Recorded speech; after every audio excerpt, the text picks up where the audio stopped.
What's going on, baseball fans? Jeremy Laracuente here for the Baseball Banter Broadcast, and we continue our series looking at the top 3 underrated free agents at each position.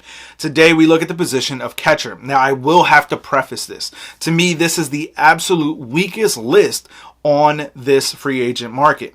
I think that going into the 2022 campaign, if you're in need of the catching services, you're going to be at a severe disadvantage. But before we get into it, make sure if you haven't already done so, you smash that subscribe button down below, as it does a huge service for us here in growing this community. Let all of your baseball friends know that this is the channel to watch in 2022.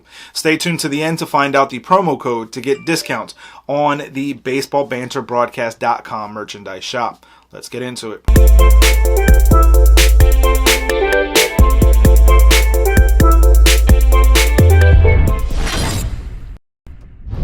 Now, the third player on my list is that of Grayson Grainer. I think that when you look at what this catching market is going to be, especially for the free agent side of things, all of the best catchers have already been taken, in my opinion.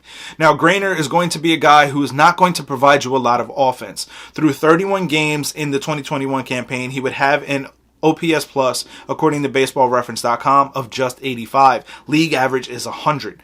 Again, the weakness of this position right now goes to show you how important it is to hold on to your current backstop. Going into the 2022 campaign, I think that Grainer could find himself signing up with a team to be a backup catcher who is going to be able to provide somewhat of okay defense behind the plate, but also not going to provide you a lot offensively. There's an opportunity for a player, because he is still just entering his age 29 season. Given the right hitting coach and catching coordinator, this player could turn into a valuable asset behind the plate, at least in a backup role. But I think going into this new season in 2022, he's going to have an opportunity as a backstop somewhere, but this is going to be a very difficult market to try to pull value from going into the 2022 campaign. Now, the second name up on my list is the most recognizable of this catching field, and it is that of Wilson Ramos. At one point, Ramos was arguably amongst the top 10 catchers in baseball. Now, he's no longer in that same category. However, this is still going to be a player who could provide something on offense to a team. But that offense has severely diminished. And while never being a great defender behind the plate, it's actually gotten worse. Again, it just goes to show how difficult this position is and how hard it is to keep the longevity going of being able to be behind there and grind out year in and year out as the backstop. But that being said, I think that his experience is going to be able to provide a potentially younger catcher with some tutelage, some guidance going into the 2022 campaign. If you pair him off with a young upstart backstop, this is a guy who could help mentor the young backstop into a position of being your everyday primary catcher. Again, this is not a guy that is going to provide you a whole lot of offense or defense